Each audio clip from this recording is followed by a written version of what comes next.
discussion part of the show today, we're through really eminent people who have really created opportunities for themselves.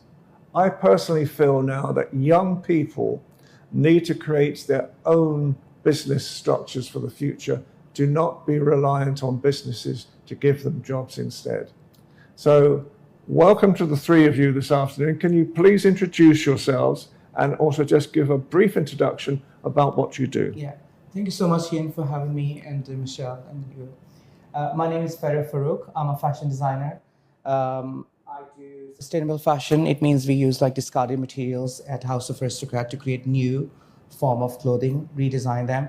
And then I'm a CEO at School of Sustainability, which is a community interest company where my goal is to like go around UK in all small villages and everywhere, and also get like new talent and tell them what sustainable practices they could do where they are and how they could, you know, like to go in the future, because it's SOS for me. It's like an emergency, and people need to be taught sustainability, not like how you live in a society, but how you self-sustainable, your happiness and your mood, and like it's all fashion. So that's what I do.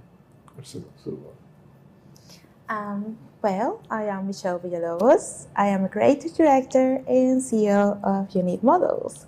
I just started this journey 1 year ago, and I realized I just didn't want to be a model and an actress. I got 4 careers in my own care: business management, marketing, psychology, and social media management that I did and graduated in university when I was pretty young.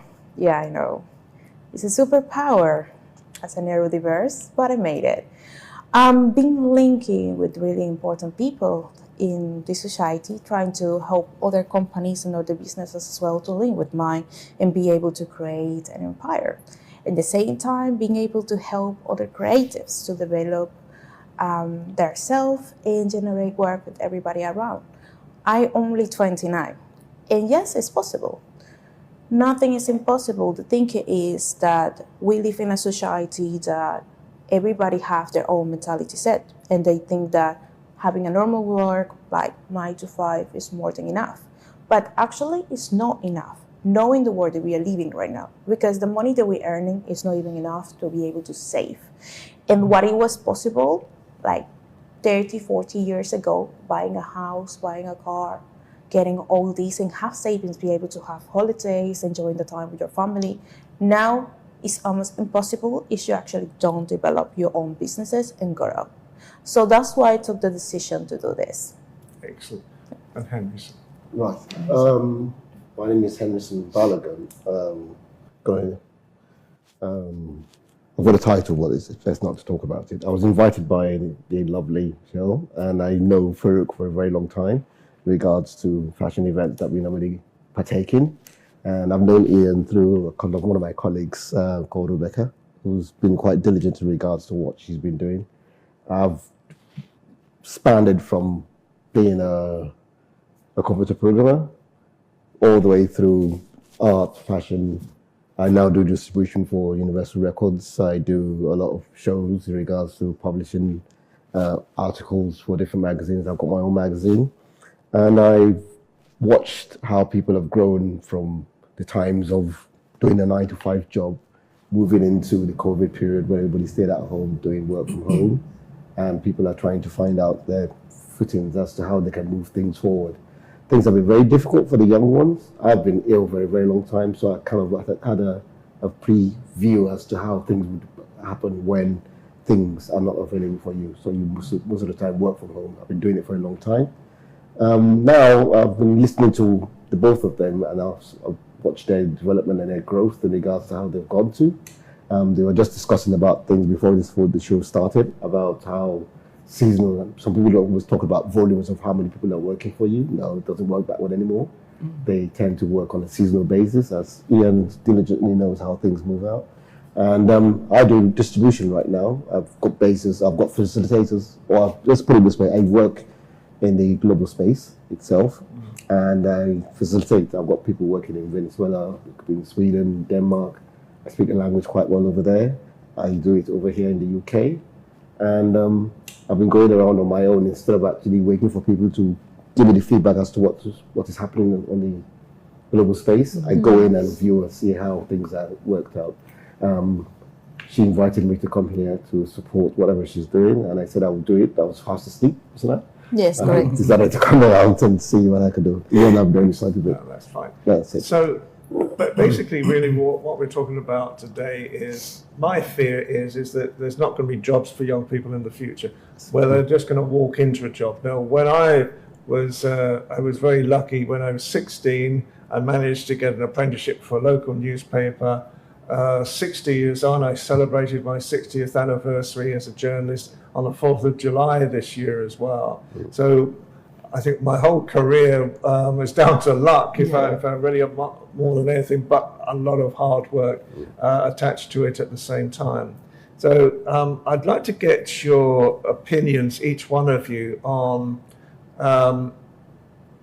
do you feel that young people now really must find their own business opportunities, do not expect to have a job anymore, but create things? Because each one of you have gone through, no doubt, difficulties in order to create a business in the first place. So if we start off with Faruk, how do you feel?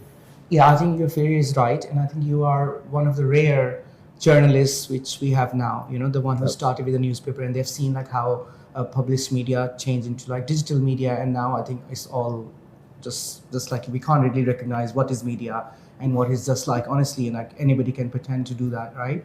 But answer for this, I think I'm going to be very honest. I think human race is not meant for work.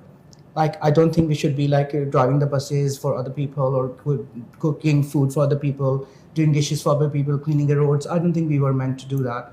So if AI is going to take those kind of jobs, I will tell all the young generation that you are born in a beautiful heaven, honestly. And you need to sit down there, find your inner voice, find who you're good at. You know, like I'm shorter, but I'm good at so many other things, and I can walk better than a 6-foot model.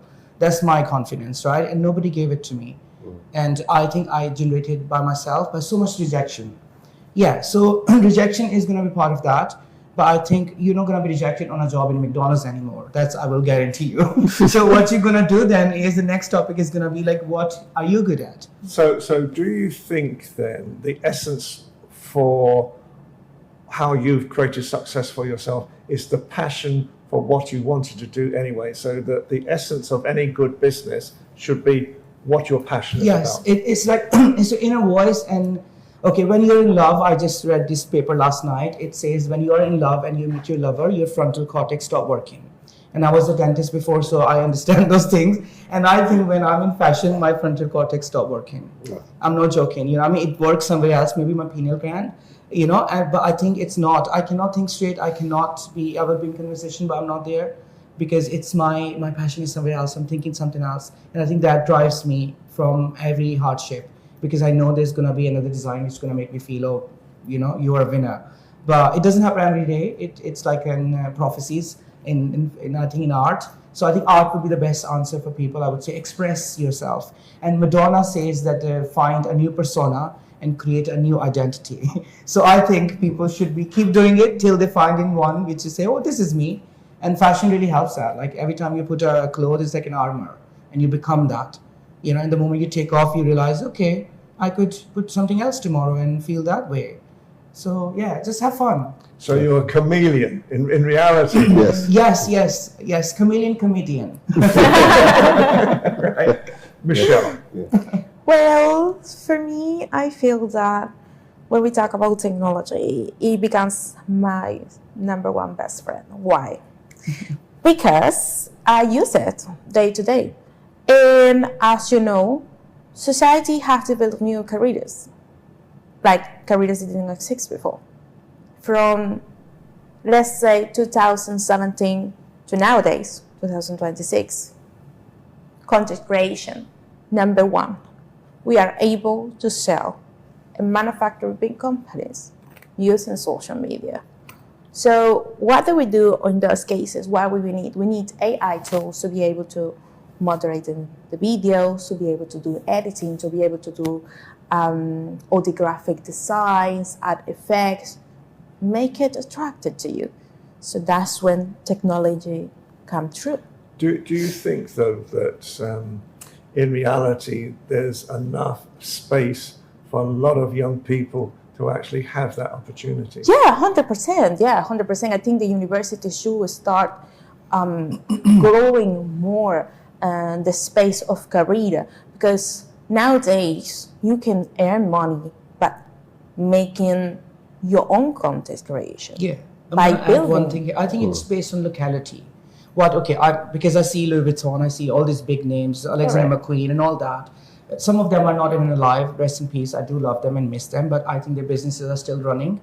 And they're running in the whole world. That's what's stopping loads of artists. When I say artists, I'm going to say fashion. In fashion industry, in one studio, there's a designer, there's a pattern cutter, there's a steamer, iron, seamstress, a stylist and all that. Their all jobs are gone just because somebody's sitting in Paris or somewhere else trying to sell in Shadwell, where I live. You know what I mean?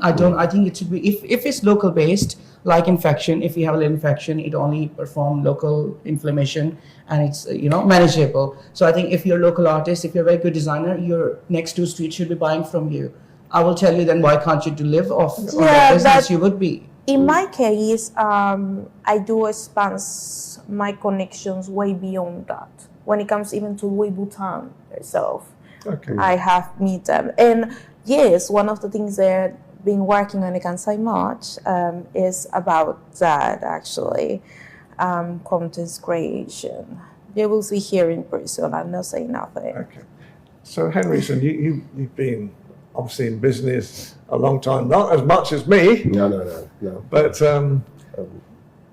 I've been hanging with a very young and in reality now, you look at the streaming world. You're looking at the world of once these young people have created and provide the services. You're then providing the ongoing service. So, what would be your advice, first of all, to young people who may want to get into that world? What they have to do is somewhat look at what their fellow mates are doing and what they're interested in. You can't be worried about what your parents have done some time ago. It's totally irrelevant because their way of thinking is completely different from yours. I've observed that most people run around, for example, I was in music for a long time through Dennis Rubinstein and Turner and ZZ Top doing the world touring. All of a sudden I can actually do it from my bedroom. I don't have to run around. I just get the fashion designers to send their goods, look at the ways of making money, like for example, getting concessions in regards to bottled water companies and make your money that way. Most people make money more off that kind of way of selling their products rather than actually the music itself. So you create your own environments and push it out there that way. Do you think AI is being an asset to you then, because it's giving you even greater, I suppose, creation that is going to create interest? Yes, it has, but I still fall back on my old skills, which has been I've acquired for a long time. So I've got more advantage over you guys. Because I used to do time sharing a long time ago before AI came along.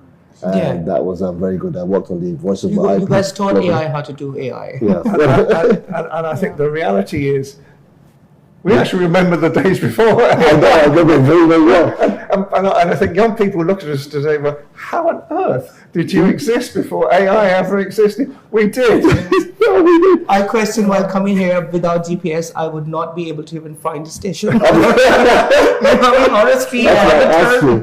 why I asked though, the postcode of the place. I do not know where any station is. I've not been on the train for about 20 years now. I don't even know how to go anywhere. When I'm going everywhere, I just put my... I think we should teach this in schools, as you were saying here. Map reading, like physical ones, and maybe tell people go on a sale. All time where you were not making money out of it, but you were just doing what you're good at. You had fun, people we weren't time efficient, because there's one thing we used to do. We go to work. We're supposed to start work by 9 to 5. We start about 7 and finish about 11 o'clock at night. I think when we come to education, sorry to interrupt, but I really want to express this now. We can send the message. When it comes to education, I feel that robotic and coding and more, things like that should be introduced to children in school, because that's the future. Yeah. That's the future. And then if we prepare our generation from now, when it comes to time, they already will know how to do engineering work, and that's what AI is. I think who knows what the future's going to be? It is, Yeah, we're talking about 20 years in the front. Trying to, I talk to all sorts of experts. Yesterday I was talking to a billionaire, and I was talking to a professor that has created a new process of beating breast cancer using AI. Yes. Yeah. And so I'm listening to the two worlds, and the two of them collided in some ways. Yes. At the same time about how they saw the future. Let's go back to just being a little bit more personal again. So obviously each one of you have overcome business problems to actually succeed. So can you give us for just one example of what you actually overcome in the first place to create what you're creating now? So I'm going to tell I'm 36 years old and I have a degree in forensic dentistry and general dentistry. And I was a very bright student my whole school years, but I was very bad in maths. Like even if now you ask me, we go out, we have food and you say, please split in 4, it would be so hard, to do numbers. And in business, now I'm understanding that when I said I'm going to do fashion business, I'm like, fashion business, we make clothes and just be there and here and that's it. And I realized, oh my God, no, business always means numbers. Faruk, if you don't have 2 and 2, 4 and 4 and 4, 8, then your business is not doing, what it should be doing. Absolutely. But then I was like, who invented money? Do you know? Who invented money? And why would we take that invention so seriously that we change our whole life structure and our societies and our countries on that? So I think maybe when AI comes, I don't think we're going to pay them wages, are we? So maybe then we should have like different kind of money or something. But there's no way of the medium of exchange. So I think this number, I think like whatever you're good at, we shouldn't be mixing money in it. Yeah. I don't like that. You know what I mean? And that what causes unfairness in the world and greed in the world, and that's where the powerful wins. It's not about the wise win or the one who's intelligent wins. It's the powerful wins, but it's okay. They're going to drown after 2 hours because they were not intelligent. Do you think there is too much greed in this world now? So much greed. So much lust, so much greed. We don't talk about it. You know what I mean? I come from a Muslim background, and I have, I think, accepted all the religions. Now I am like maybe, alhamdulillah, yes, now I follow all the religions because I understood and I read them, and I'm a very visual person. I saw Greek gods and I saw Indian gods, and I could see them. They are just like copy of each other. Maybe people have them at different times, or maybe they copy from each other because in art they always do it. But then I was like, who put money and who put like this is beautiful and this is ugly? Who does that? Who is the one who's gonna judge me apart from RuPaul Drag Race? Just joking, not even her, So I think my challenges were understanding world. I'm like a very homeboy. I sit in my house, brought up in a very protected family, overly protected. I didn't even know how to go out on the street and honestly yell at a boy. I will say bitch. That's the maximum I could say. You know what I mean? I shouldn't have said that now. Well, that word's okay. Some words aren't. So, for me, that's the worst word I could say as 36-year-old man to even protect me. Yeah. And if I have to go in the business world and they are like big rocks and all these walking around and some of them are not even human. To be honest, maybe vampire, I don't know what. And I was like, oh my God, how am I going to deal with that?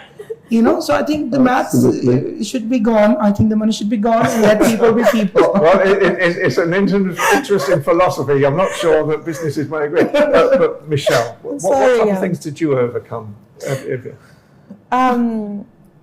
So for me, it's been different. When I started this journey, I come from actually acting. I started in Wales. Then I went through a lot in my life, and I decided to change my life and build myself again. So I remember the day that I actually decided to enter my first catwalk. I was cow, and I was a scout. And I was like, okay, cool, but I should go, I should don't. And it was on my birthday, and I said, okay, Diva, let's get ready and let's do something about it. We never know what the future is going to bring, correct? So what I did, Ian, is that I basically get ready on the day. I done my makeup, I done everything, I went there. And when I leave there, I find out that all the people from businesses, sales markets, AI, medicine, computing design, filmmakers, everybody was there. So I said, this is destiny. I done business management. I done digital marketing. I done psychology. Do you know what I mean? And social media management. This is the moment for me to create my own business. Boom, I did it. I find my agent and say, hello, I'm coming from Wales. I'm an actress. This is my portfolio. I've done this. I sent it over. It turns out that now my agents, the ones who believe in me and saw my talent, decide to do a partnership with me and lead me the company of Unique Models. Before that, let's go back. How it happens is that I continue linking with people in the parliament. I continue linking with powerful people in businesses like yourself right now. This is how it works. You know, this is how I link with businesses as yourself, Ian. And then I present what I can provide, because life is not about only taking. If you go in life by taking, and don't give nothing to add, to multiply, to grow, is don't lead to nowhere, and you end losing. Yeah, I get it. I mean, talking about networking, which is what we're sort of discussing as well at the moment, and how important that is. It reminds me of this Donald Trump story. Yes. He was seriously in debt. He'd bought this building in New York, and the banks were just about to foreclose on him. And he came back to this building this particular night, and it was pouring with rain. And he'd been asked to go to an event, and he thought, it's pouring with rain, I might not have this building anymore. But he thought, something told him, go to the event. That night he went to the event, and he was talking to a banker, and the banker said, we'll clear your debt for you and we'll keep you going. Wow. Networking is very important. Absolutely. So Henryson, how do you feel about it? Yeah, I find it very intriguing, because sometimes I'm always at home, but sometimes I have to get out from the house and kind of follow what the young people are doing. And I realized that another aspect of life is health.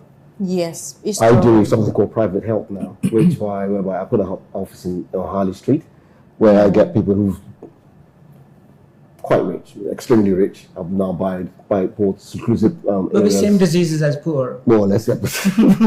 And what I do is just provide ANA using AI to actually facilitate all my work globally for these individuals. And they pay handsomely a lot of the money for what they're doing. What's the hardest lesson you ever had to learn in business? Improvise. After I was working, I got improvising and having to realize that I had to restructure my way of thinking and my way of trying to survive. I'm agree with you, Harrison, because sometimes more when we are closing deals or we're dealing with the customers, each customer do have a quite particular personality, and you got to reconnect with your customers, be able to, and the trust of your customers to be able to build and carry their brands on your shoulders. One of the most difficult things is to be able to build a connection. You can't act like a robot, and you can't just go and say whatever you want, because you don't know what the brand wants. What's the vision? What's the feeling? What's the story behind of this brand? How it was built? And when they give you something like that, for you to manage it, you got to move around it and be able to provide the right service for that. Okay. So you do have to improvise a lot. And there's one other thing that I just want to quickly say is that the reason why I like the younger generation now is that they're very, very fluid in regards to how to get places. They just get there, and I'm like, how did you get here? They have events here. And sometimes people come to observe what they're doing. And the people that come to observe are the ones that carry the main cash and want to find out what you guys are doing so they can sell it to their own customers. Yeah, correct, yeah. Which is one thing I realized was more important. Like, you're talking to all of us. We're different generations, aren't we? And I kind of listen to my children, I listen to what you're saying. Some other people will just sit at home, like my uncles will sit at home and start to wonder, like, what's Henryson doing out there? Yeah. I come from the rural background, I'm not supposed to be out there doing all this stuff. But they can't say, okay, let's see what he's got to do. But they always find that I do it quite well and help them push the family name up into where they are and help them sell their businesses and help them move the economy of the market itself. One final question, because obviously we're short on time today as well. Can you briefly say, each one of you, what would be the best bit of advice you would give to a young person starting?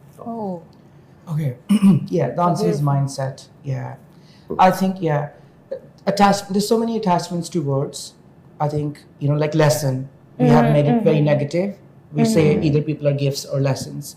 Both words are beautiful words. Lesson is the best thing that you can learn, and it's not always negative. You know, it's always positive. I don't know why we made it so negative. Yeah. You know, so I think I want people to have few things in their mind. One is to work on your mindset. One is to leave limited beliefs. You know, and the third is to go and search and read by yourself. Like if you are upset by a word or something, go and see the history, where it started, how it manipulated, and whatever attachments are coming with that word, the word wasn't born with it. You know, the same is the people. We were not born with the attachments that society has given us. So I don't carry that because I'm not a donkey. You know what I mean? I don't carry any of that. So I think that's the best advice to young people. I want them to have the best life. Honestly, I don't have children, so I feel I'm the daddy of society. So I want all my children to have the best mindset, and just you can always rekindle your own mind, rewire it. And if you can't do it alone, call your friend, call NHS, we are here for you, right? Yeah. Sure. Well, for me, I know from my own experiences, sometimes some of us have grown in different type of environments. And there's a lot of children there who suffer from domestic violence from their families. They grow in an environment that is not right. So what happens is that they see that environment naturally, that it's normal, that everybody lives like that that's all what they're going to have. There's no other future. And that's what is stopping society to grow. One of the things that I wanted to do in my life, inshallah, if things goes right in my company, my businesses and things, is that I'm going to open an organization to help those children, to provide them with education, to show them there's way more. There is way more than just that circle, drugs, alcohol, bad, horrible environments that are not healthy for them, and be able to show them, listen, this is more. You can do this, and you can find your talent. You can be a doctor, you can be an engineer, you can be a content creator, you can be a filmmaker, you can be a photographer, you can be a fashion model, you can be an actor. Give them all these options. You can be wherever you wanted to be, because your past or what you're living right now, it doesn't determine who you're going to be and where do you belong. Remember that, right? Excellent. Henryson. Yeah, so this is a bit of a twist there, because I'm come from both sides of the family, the spheres of influence. Mine is try and focus on what you think is your talents. Don't let anybody deter you from actually thinking now that whatever you're doing is wrong. You can do it. We live in a generation whereby whatever you need to do out there or put out there, correct your mindset, as you said before, and make sure you attain what you need to do for the future itself. Don't let anything go and let you down, and don't forget, you've got a talent. Yeah. You're a God-given talent. Just now exercise it now.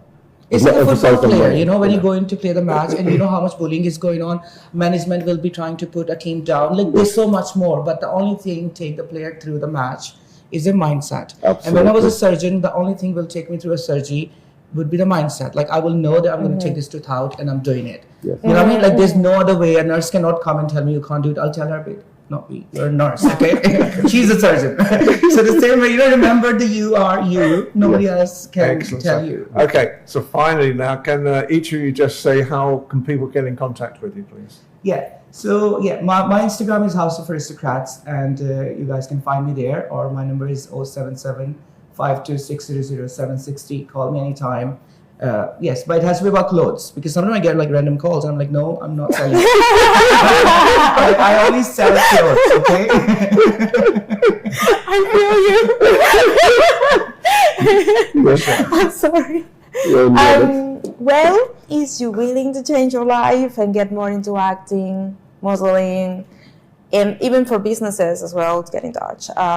You can find me on my social media, that is Stephanie Villalobos@gmail.com, and that's my actually email address. Or you can find me through my Instagram, that is Michelle.Load Villalobos 26, and then you can email me or I don't want to give my work number here, sorry. No, that's fine. I think it would be more than enough. Anyway, I'm going to be posting this in my socials, so everybody who wants to follow, get there. And I work with big businesses as well, importation and transportation, in multiple teams all around the world. So if you actually require help, get in touch. Okay. And Yeah, I think when we first met, I said I have to block some people because of the unnecessary attention I get. I normally use my Instagram page. It's called Henryson Balogun Creatives, or Henryson Balogun, or another one called Olaboson.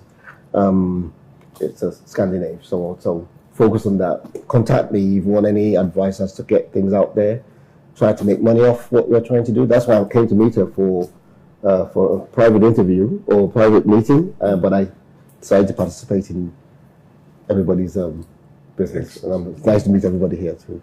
well, thank you so much. You've added an incredible amount of energy, Absolutely. expertise, Yes. and some good visions as well. So thank you so much for coming on the show. Thank you so much for having us. We should start this as a regular panel. Yeah, I think it should be interesting. I like the energy in the room this hour. Yeah, it's gorgeous. I love it. I love like this whole, combination is good because I love, honestly, I'm not going to call you all, but I love all people. I am. Yes. I really love I love my it's mother not a bit too ages, much. because I think they have a lot, like even what, I think we have like muted them. We mute our parents after they're 40, 50 years old until they pass away. It's so wrong, and I think we mute our children before they might be 16, and I think that's wrong too. Well, I always say these days, I'd like to be your age, but know what I know now. But you have Lucas with us.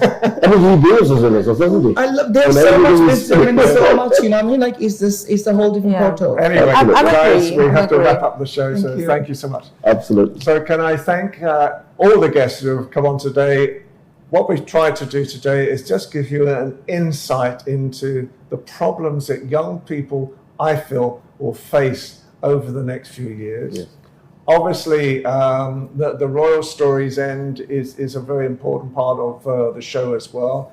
Helena Chard, my colleague, will be back next week. Please goodness, to actually, for her to do more of the Royal Stories at the same time. But the whole point of this show is to give communities a voice and show exactly how we can actually give them support. So from me, Ian Pelham Turner, and from all our guests today, thank you so much for watching the show, and we will see you again next week. Take care and bye for now.